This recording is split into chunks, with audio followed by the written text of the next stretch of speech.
There are 298 prisoners on death row in the state of Florida. This is part 28 of the series. Elijah Brookins, 44 years old, 27 years on death row. Brookins was found guilty by a jury of first-degree murder in the death of 34-year-old Eric Sexton.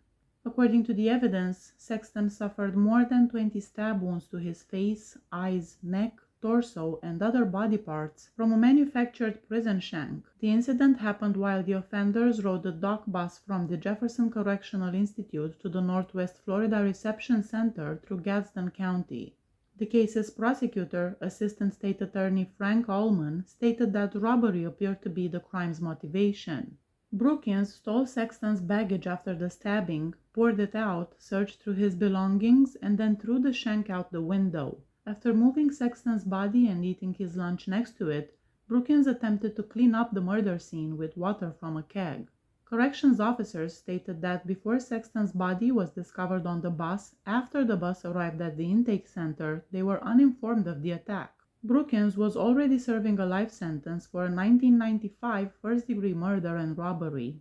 BRANDY Jennings, 54 years old, 27 years on death row. When they were killed on the morning of November 15, 1995, during a heist, Vicky Smith, Jason Wiggins, and Dorothy Siddle were working at the Cracker Barrel restaurant in Naples, Florida. All three victims had their throats slit when a police discovered them on the freezer's floor. Siddle was discovered with her wrists tied behind her back using electrical tape. Despite the tape still hanging from their left wrists, Wiggins and Smith's right hands appeared to have released it. Bloody shoe prints could be followed from the freezer through the kitchen and office. Cash and plastic containers were located around the office safe, which was discovered to be open. Unsorted money, a knife case, a pair of blood-stained gloves, an air pistol, and shoe tracks leading away from the restaurant were all found in the area behind the building. Jason Graves and Brandy Jennings were acquainted with the victims from their time working at Cracker Barrel. Jennings and Graves were arrested and imprisoned in Las Vegas, Nevada for the robbery and killings 3 weeks after they occurred. Jennings said that he slipped in the blood after seeing the deceased victims on the floor of the freezer, but he cannot recollect tripping, getting his hands and clothing stained, or cleaning the blood off his hands in the sink. Andrew LUKEHART, 50 years old, 26 years on death row. LUKEHART lived with his girlfriend, Misty Rue, and her 2 children, Ashley, age 2, and Gabrielle, age 5 months. On the afternoon of February 25, 1996, Rue put Ashley to sleep in her bedroom while LUKEHART stayed in the adjacent room with Gabrielle. Rue noticed LUKEHART leaving in her Wild Oldsmobile around 5 o'clock after hearing her car start. Gabrielle wasn't in the house, which was another thing she observed. After 30 minutes, Rue got a call from LUKEHART. He claimed that a person driving a blue Chevy Blazer had abducted the youngster from the house and that he was pursuing them in her car. He asked her to dial 911 to contact the police. Rue phoned the Jacksonville Sheriff's Office after waiting 20 minutes. A witness informed the Clay County Sheriff's Office that a car had veered off the road close to his property and that he was unable to locate the driver at around 6 p.m. Rue got a call from the Clay County Sheriff's Department while a deputy from the Jacksonville Sheriff's Department was speaking with her in her house. The officer reported that no one was inside Miss Rue's car when it was found, even though it had been driven off the road in Clay County. The area was searched, but neither the infant nor the driver could be located. A nearby resident, a Florida state trooper who was not on duty, was made aware of the search by the usage of helicopters. When he went outside, LUKEHART was in front of his yard. Putting his hands up, LUKEHART approached Trooper Davis and said, "I'm the one they're looking for. Read my rights to me." Due to Trooper Davis' incomplete understanding of the circumstances, he decided to handcuff LUKEHART before informing his dispatcher. LUKEHART was rescued by a deputy from the Clay County Sheriff's Office and brought back to the location of the abandoned car. LUKEHART ultimately acknowledged killing the infant around 18 hours after handing himself up. He said that while changing the child's diaper, he dropped her and then dumped her body in a pond in Jacksonville.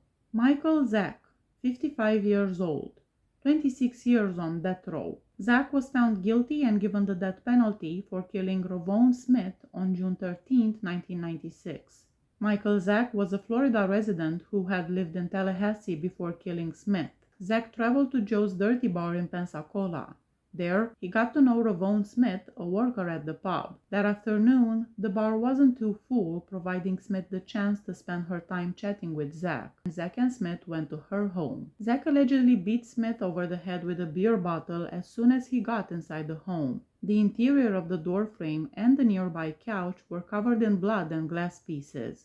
Smith left a blood trail behind her as she dashed down the hallway to the master bedroom. She was essayed in the bedroom by Zack after he had followed her there. Zack slammed her head onto the wooden floor after witnessing Smith stumble into the guest room.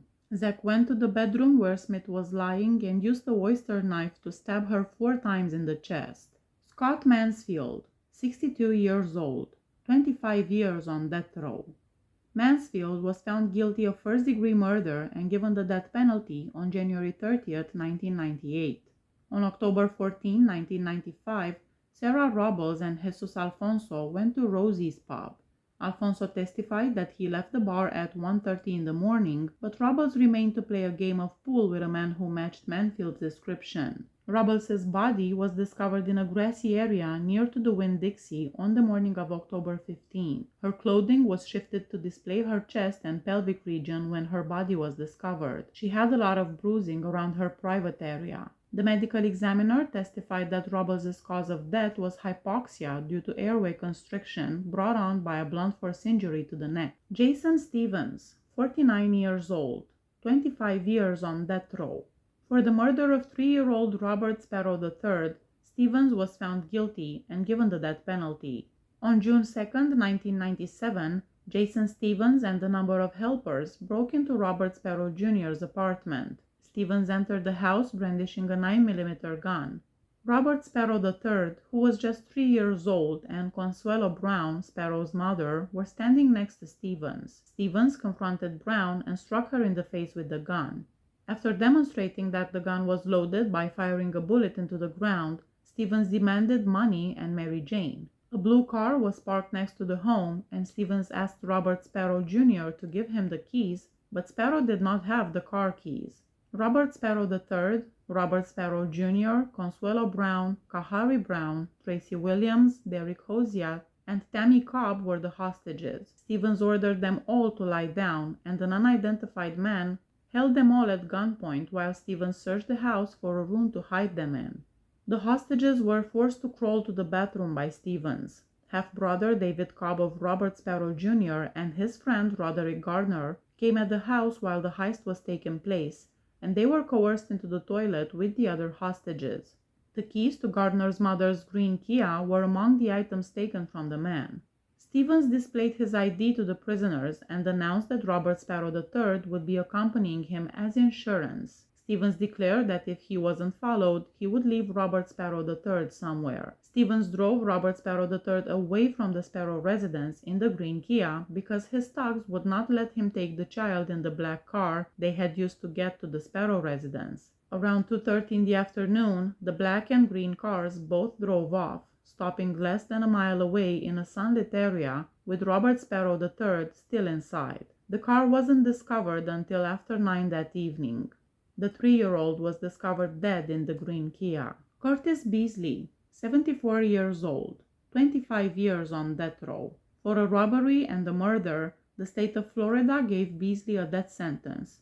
Court records state that Curtis Beasley killed Carolyn Monfort first before robbing her. Jane O'Toole visited her mother in Dundee, Florida on August 24, 1995 to make sure she was okay after not hearing from her for 2 days. Outside the house, several morning newspapers were still wrapped. Jane found her mother's lifeless body in the blood-spattered laundry room. Mrs. Monfort had endured a brutal beating. Donald Bradley, 63 years old, 25 years on death row. Florida's state court handed down a death sentence to Bradley for a homicide. In accordance with court records, Bradley killed Jack Jones after the victim's wife urged him to beat Jack up because he was having an affair. When Linda Jones discovered that her husband, Jack Jones, was having an affair with a teenage girl they had befriended and taken into their house, she got very angry. Mrs. Jones made many attempts to end the relationship, but when she was unable, she persuaded Bradley to kill her husband in the course of a staged house invasion. Kevin Foster, 46 years old, 25 years on death row. Foster served as the head of the teen militia known as the Young Lords of Chaos. On April 30th, 1996, Chris Black, Peter Magnotti, and Derek Shields, 3 members of the gang, together with Foster, went to the home of Riverdale High School music instructor Mark Schweebs at Black's request after Schweebs had earlier discovered Black and another youngster preparing to tag the school. In Schweebs' lessons, Shields knocked on his door. Foster killed Schweebs by shooting him twice after he responded. Foster was found guilty of first-degree murder and given the death penalty. Magnotti received a 32-year sentence, and Black and Shields each received a life sentence. Noel DOORBAL, 52 years old, 25 years on death row. Daniel Lugo, 60 years old, 25 years on death row. For a double homicide, the state of Florida handed down a death sentence to Daniel Lugo. According to court records, Frank Griga and Christina Furton were killed in 1995 by Daniel Lugo and Adrian or Noel DOORBAL. DOORBAL discovered the fortune of a local businessman, Frank Griga, and his lover, Christina Furton, through his girlfriend at the time. DOORBAL informed Lugo of this information, and the two decided to kidnap and blackmail the pair. In order to earn Griga's trust, Lugo and DOORBAL decided to meet him under the pretense of offering a business proposal. However, Griga was not interested.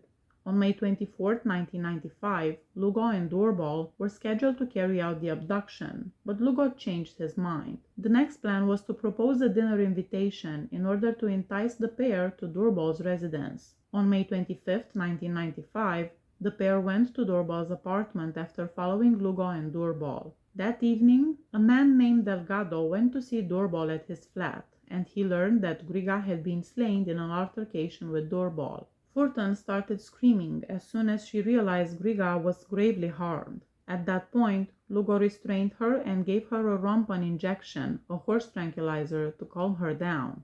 They then concentrated on Furton in an effort to learn the code needed to break into Griga's house and commit burglary. Furton started screaming again at the bottom of the staircase after being dragged there by DOORBAL. The tranquilizer was subsequently administered to her a second time. Furton answered a few inquiries, then opted not to give them any further details. They gave her a third tranquilizer injection. John Raimondo, a prison officer Lugo had recruited to kill Furton and dispose of both bodies, showed in at the moment. However, he did not murder Furton, and he did not get rid of the bodies. With what he believed to be the key to Griga's home, Lugo proceeded there. When he discovered he didn't have the right code, he dialed DOORBAL, who told him Furton had passed away. When Lugo arrived back at DOORBAL's apartment, he instructed Delgado to leave and come back the following morning with a vehicle. Both bodies were placed on the truck the following morning and driven to a storage facility. Lugo and DOORBAL acquired the necessary tools, then used the hatchet and chainsaw to cut the bodies apart. In a metal drum, they also made an attempt to burn the heads, hands, and feet. Everything that was blood-stained in DOORBAL's apartment was taken by the pair, including the carpet and computer equipment, and was kept in Lugo's flat storage room. Lugo attempted to access Griga's bank account on May 27, 1995, but was unsuccessful and had to return to Miami. The torsos, arms, and legs of the bodies were disposed of on May 28 by Lugo, DOORBAL, and another man at a location in southern Dade County. The Everglades held separate burials for the heads, hands, and feet. After making his getaway to the Bahamas, Lugo was apprehended in June 1995 thanks to the information given to police by his then-girlfriend. DOORBAL was connected to the crimes. The murder case was later turned into a movie named Pain and Gain, which starred Dwayne Johnson and Mark Wahlberg. Please hit that subscribe button if you like my channel. See you next time. Bye bye.